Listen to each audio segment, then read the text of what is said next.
नमस्कार दोस्तों, स्वागत है फिर से एक नई वीडियो के अंदर। दोस्तों, पिछली वीडियो के अंदर हमने व्यंजन संधि को देख लिया है और आज हम देखने जा रहे हैं विसर्ग संधि को। बड़ी ही महत्वपूर्ण संधि है और इससे पहले हमने अच संधि यानी कि स्वर संधि और हल संधि यानी कि विसर्ग संधि, इन दोनों संधियों को हमने देख लिया है और आज हम विसर्ग संधि को देखने वाले हैं। हालांकि ये वीडियो में ये संधि जो है मैं आपको व्यंजन संधि के साथ ही करवाने वाला था, पर व्यंजन संधि वाला जो वीडियो है वो काफ़ी लंबा हो गया था, यानी कि 22-23 मिनट का वीडियो हो गया था और मैंने सोचा कि अगर 10 मिनट का ये वीडियो बन जाता है तो वो जो है 30 मिनट के बाद वीडियो चला जाएगा, यानी कि आधे घंटे से ऊपर हो जाएगा। फिर आप उसमें बोर हो जाओगे और आप वीडियो को देख नहीं पाओगे। इसलिए मैंने जो है इसका पार्ट अलग से बना दिया है कि अगर किसी को विसर्ग संधि देखनी है ऑलरेडी खाली, तो वो जो है खाली विसर्ग को देखकर ही इसको क्लियर कर सके। ठीक है, तो मैंने इसके अलग अलग पार्ट कर दिए हैं।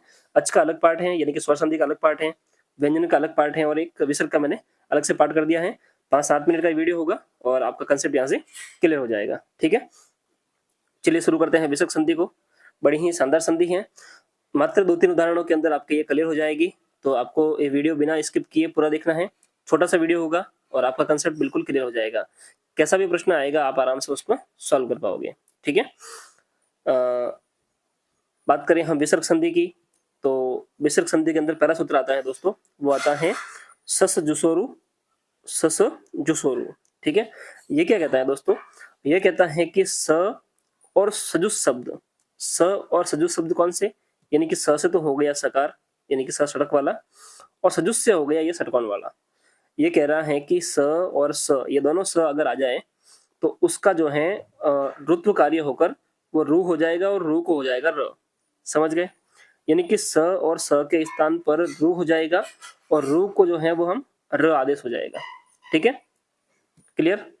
ये कहता है ससजुसरु कहता है कि स और स के स्थान यानी कि सड़क वाले और षटकोण वाले स के स्थान पर रू आदेश हो जाएगा यानी कि रुत्व आदेश हो जाएगा और उस रुत्व आदेश को र आदेश हो जाएगा यानी कि ये र में दिखाई देगा। ठीक है, पहला सूत्र तो हो गया ये वाला ससजुसरु।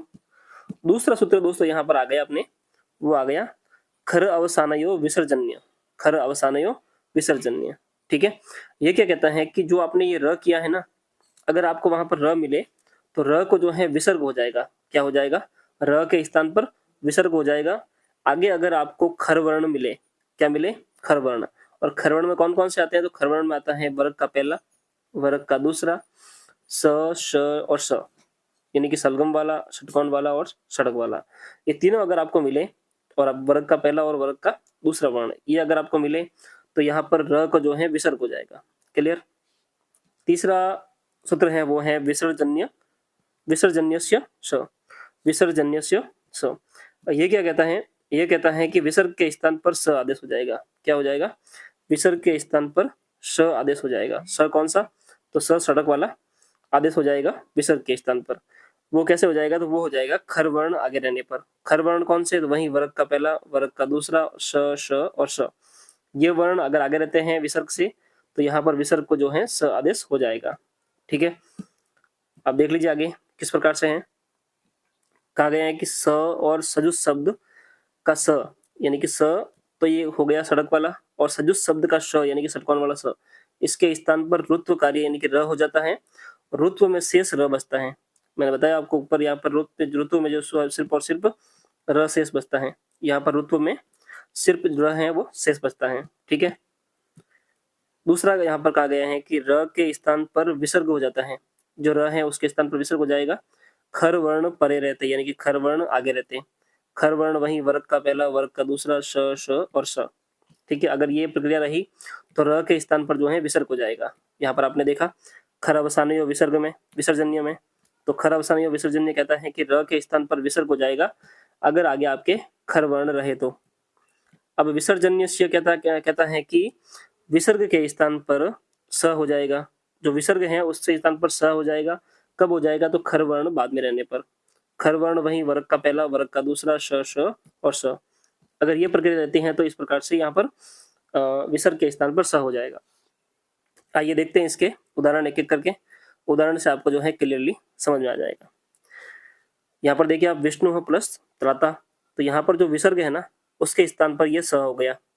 ठीक है, यहाँ पर कहा गया है कि विसर्ग के स्थान पर स हो जाएगा खर वर्ण आगे रहने पर। तो ये जो त है ना, इस त्र के अंदर त और र दोनों हैं। ठीक है, तो इसमें त है ना वो विसर्ग के खर वर्ण के अंतर्गत आता है। ठीक है, वर्ग का पहला वर्ण है तो वो खर वर्ण के अंतर्गत आता है, तो इस विसर्ग के स्थान पर स हो जाएगा। उसी प्रकार से नमः प्लस कार में विसर्ग के स्थान पर स हो जाएगा, क्योंकि क भी जो है वो वर्ग का पहला वर्ण है, तो ये खर वर्ण के अंतर्गत आता है। उसी प्रकार से नमः प्लस ते, तो नमः प्लस ते में ये विसर्ग के स्थान पर स हो जाएगा। हरि प्लस त्रायते में विसर्ग के स्थान पर ये स हो गया, तो यह हो गया हरिस्त्रायते। विष्णु प्लस श्राता, तो विष्णु प्लस श्राता में विसर्ग के स्थान पर यह स हो गया, तो यह हो गया विष्णुस्त्राता। शिव प्लस च, तो यह शिव प्लस च में यहाँ पर देखिए आप स सड़क वाला नहीं आकर स जो है सकार वाला आया है, शंकर वाला आया है। वो क्यों आया है?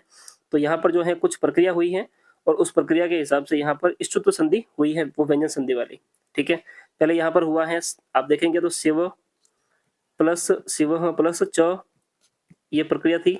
इसमें जो विसर्ग है ना उसको तो हुआ है पहले स, ठीक है, इस सूत्र से और विसर्जनीय सूत्र से, और उसके बाद में इस स को जो है इष्टुत्व संधि से ये शंकर वाला स हो गया है, क्योंकि आगे आपको च मिला ना, इसीलिए तो ये इष्टुत्व संधि के हिसाब से यहाँ पर स आया है, शंकर वाला। ठीक है, आगे देखते हैं। ये आप देखेंगे तो यहाँ पर आ जाता है धनु प्लस टंकार, तो इस विसर्ग को यहाँ पर ये सकार हो गया। कौन सा? ये षटकोण वाला सकार हो गया। तो ये षटकोण वाला सकार इसलिए हुआ है क्योंकि यहाँ पर जो है इष्टुत्व संधि लगी है। कौन सी लगी है? इष्टुत्व संधि। इसमें भी इस विसर्ग को पहले हुआ है स, और इस स को जो है इष्टुत्व से हो गया है स, क्योंकि आगे जो है आपको ट मिला है, इसीलिए।